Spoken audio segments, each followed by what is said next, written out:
नमस्कार दोस्तों, आपके अपने YouTube चैनल पर एक बार पुनः स्वागत है। जैसा कि दोस्तों हम रेगुलर आपको प्रॉफिट एंड लॉस यानी लाभ और हानि पढ़ा रहे हैं। पटवार की तैयारी करने वाले सभी स्टूडेंट्स, ग्राम सेवक की तैयारी करने वाले सभी स्टूडेंट्स, इसके अलावा रेलवे एनटीपीसी और ग्रुप डी की तैयारी करने वाले सभी स्टूडेंट जुड़ जाइएगा। क्लास आपके सामने शुरू कर रही है।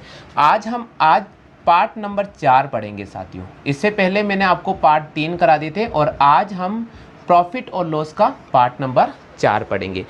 इस पार्ट नंबर 4 में मैं आपके सामने 5 प्रश्न लेकर आऊँगा। अगर किसी भी प्रश्न में डाउट रहता है तो आप मुझसे तुरंत डिस्कस कर सकते हैं या पूछ सकते हैं, ठीक है। तो चलिए आज का क्वेश्चन नंबर फर्स्ट कहता है कि जितने रुपए में 20 पेन खरीदे जाते हैं। यहाँ मैं क्वेश्चन लिख रहा हूँ, जितने रुपए में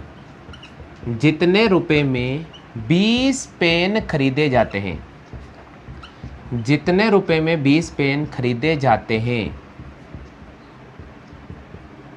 उतने रुपए में जितने रुपए में 20 पेन खरीदे जाते हैं उतने रुपए में 15 पेन बेचे जाते हैं। 15 पेन बेचे जाते हैं। तो लाभ या हानि प्रतिशत ज्ञात करो। लाभ या हानि प्रतिशत ज्ञात करो। दोस्तों एग्जाम में ये प्रश्न आता है या फिर यही लैंग्वेज आती है तो कैसे हल करना पड़ेगा। सबसे पहले बोल रहा है कि जितने रुपए में आपने 20 पेन खरीदे। मान लीजिए आप मार्केट में जाते हो और आपको मम्मी ने पैसे दिए और आपने मम्मी से कहा कि मम्मी मैं 20 पेन खरीद कर लेकर आई हूँ। तो मम्मी ने पूछा कितने रुपए में लाए। आपने पैसों के बारे में कोई चर्चा नहीं की। यहाँ पर आपको पैसा नहीं दे रखा। देखिए क्वेश्चन बोल रहा है जितने रुपए में, पैसा कितना है 100, 50, 60 नहीं दे रखा है। जितने रुपए में 20 पेन खरीदे, तो खरीदने का मतलब होता है क्रय मूल्य। खरीदने का मतलब क्या होता है? क्रय मूल्य होता है। उतने रुपए में आपने 15 पेन बेच दिए, यानी आप एक दुकान चलाते हो आप, यानी ये हो गया क्रय मूल्य। हमारे पास हो गया क्रय मूल्य। अब देखिए उतने रुपए में 15 पेन बेच दिए जाते हैं। तो यहाँ पर रुपए नहीं दे रखा है और आपने कितने पेन बेचे हैं? 15। तो ये क्या हो गया आपके पास में? विक्रय मूल्य। यानी क्रय मूल्य वस्तुओं की संख्या हो गई 20 और विक्रय मूल्य वस्तुओं की संख्या हो गई 15। अब आप मुझे बताइए, जब तक हम किसी चीज को खरीदेंगे नहीं, हम बेचेंगे नहीं, तो पहला खरीदने वाला नंबर 1 होता है और दूसरा बेचने वाला नंबर 2। अनु आगे समझ में आपको? देखो हम खरीदेंगे सबसे पहले, तभी हम किसी वस्तु को बेचेंगे। तो देखिए इसका छोटा सा पैटर्न याद रखना है आपको। सबसे पहले लिखना 20 खरीदने का मूल्य माइनस 15 बेचने का मूल्य अपॉन 15 इंटू किससे गुणा करना है? 100 से। अगर मान लीजिए घटाने पर यहाँ पॉजिटिव आंसर आता है यानी प्लस में आता है तो लाभ होगा और माइनस में आता तो हानि होगा। देखिए 20 में से 15 घटाए तो कितना आ गया? 5। इसका मतलब यहाँ लाभ हो रहा है सौदे में, बटे हुए 15 इंटू 100। 5 से काटेंगे 5 तिया 15। अब देखिए 100 में हम 3 का भाग देंगे। 3 तिया 9, 1 बचेगा। 3 तिया 9 और वापस 1 बचेगा, तो ये आ जाएगा 33 से ही 1/3% का लाभ हुआ। क्लियर हो गया? आगे सभी को जल्दी से आप कॉपी कर लीजिएगा।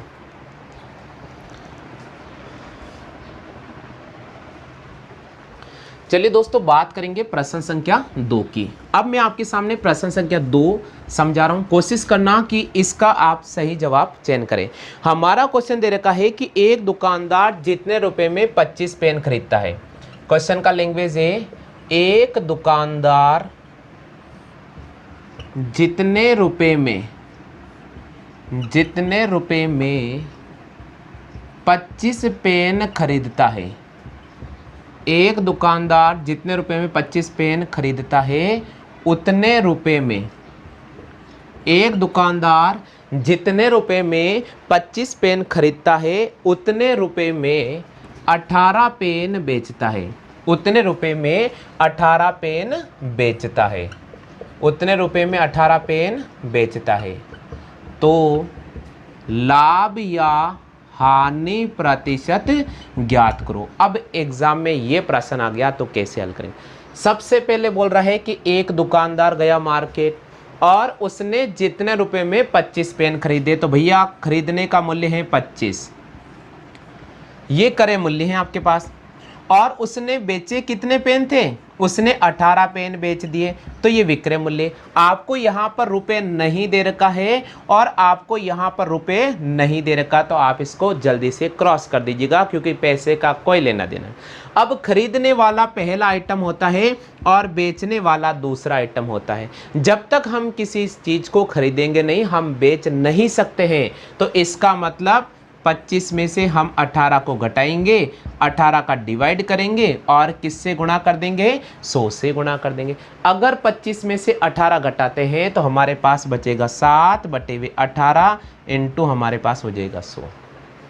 अब दोस्तों ये इसको काटने को से करते हैं, देखो 2 से काटा 9 बार और ये कट गया 50 बार। अब 9 को अपन इस 50 को 7 से गुणा करेंगे, हमारे पास हो गया 350 और इस 350 में 9 का भाग देंगे तो देखिएगा 9 तिया 27, 15 में से 7 गया तो 8 बचेगा। ठीक है, ये हो जाएगा 80, 9 आटे 72, ये हो गया 72। अब हमारे पास 8 बचेगा तो हम लिखेंगे 8/9%। तो उसे प्रॉफिट कितना हुआ, उसे 38 से 8/9% का लाभ हो गया। क्लियर हो गया, आगे सभी को समझ में। देखिएगा एक दुकानदार जितने रुपए में 25 पेन खरीदता है उतने रुपए में 18 पेन बेचता है, तो सौदे में लाभ होगा या हानि होगा। तो यहाँ देखिए 25 आइटम है जिसे वो खरीदता है और 18 वो आइटम है जिस पर वो बेच देता है।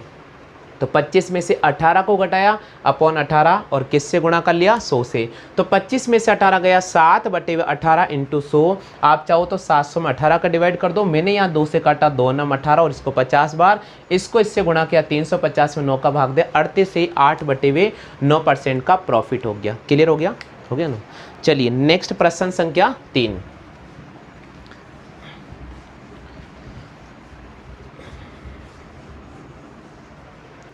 मनीष जितने रुपए में 40 संतरे खरीदता है, 40 संतरे खरीदता है। मनीष जितने रुपए में 40 संतरे खरीदता है उतने रुपए में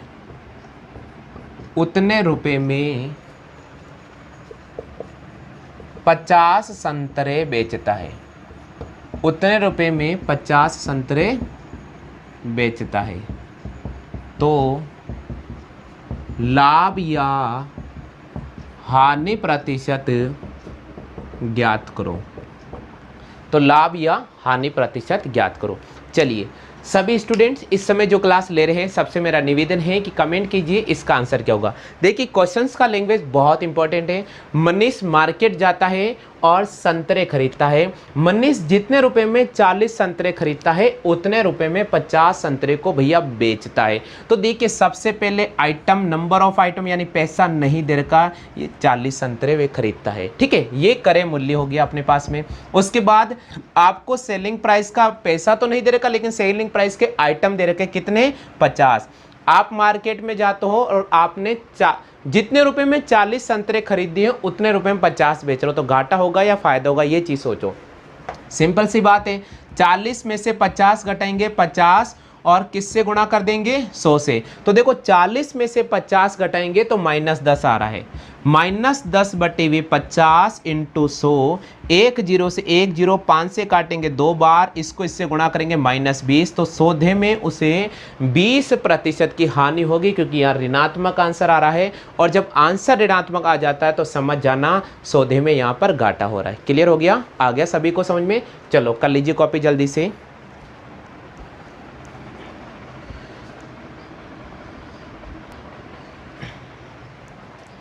चलिए दोस्तों बात करते हैं प्रश्न संख्या 4 की। अब मैं आपके सामने प्रश्न संख्या 4 करा रहा हूं और उसके बाद मैं आपको एक क्विज दूंगा, उसका रिप्लाई जरूर करना। ठीक है, चलिए बात करते हैं प्रश्न संख्या 4 की। चौथा प्रश्न दे रखा है, पायल जितने रुपए में 60 अंडे, पायल जितने रुपए में 60 अंडे खरीदती है, पायल जितने रुपए में 60 अंडे खरीदती है उतने रुपए में पायल जितने रुपए में 60 अंडे खरीदती है उतने रुपए में 75 अंडे बेचती है। उतने रुपए में 75 अंडे बेचती है। उतने रुपए में 75 अंडे बेचती है। तो लाभ या हानि प्रतिशत ज्ञात करो। अब साथियों इस प्रश्न को कैसे हल करेंगे, पूरे प्रश्न को आप ध्यान से पढ़ लीजिएगा और उसके बाद अगर आपको इस प्रश्न का सही जवाब आता तो जल्दी से फटाफट से लाइन पे कमेंट करते जाइएगा। पायल जितने रुपए में 60 अंडे खरीदती है उतने रुपए में 75 अंडे बेच देती हैं, तो सौदे में कितना परसेंट का लाभ होगा, कितना परसेंट का हानि होगा। देखो भैया 60 खरीदती हैं और 75 बेचती हैं, ऐसे बेच रही है जैसे घर के अंदर ही पैदा हो रहे हैं। याद रखिए 60 तो आप खरीद कर लेकर आ रहे हो और आप 75 बेच रहे हो तो घाटा ही हो जाएगा ना। तो 60 खरीदती है 75 बेचती है अपॉन 75 इंटू 100। 60 में से 75 को घटाया, अपने पास आ गया माइनस का 15/75 इंटू 100। 15 से काटेंगे 15 पंजे 75 और 5 का यहां काटेंगे,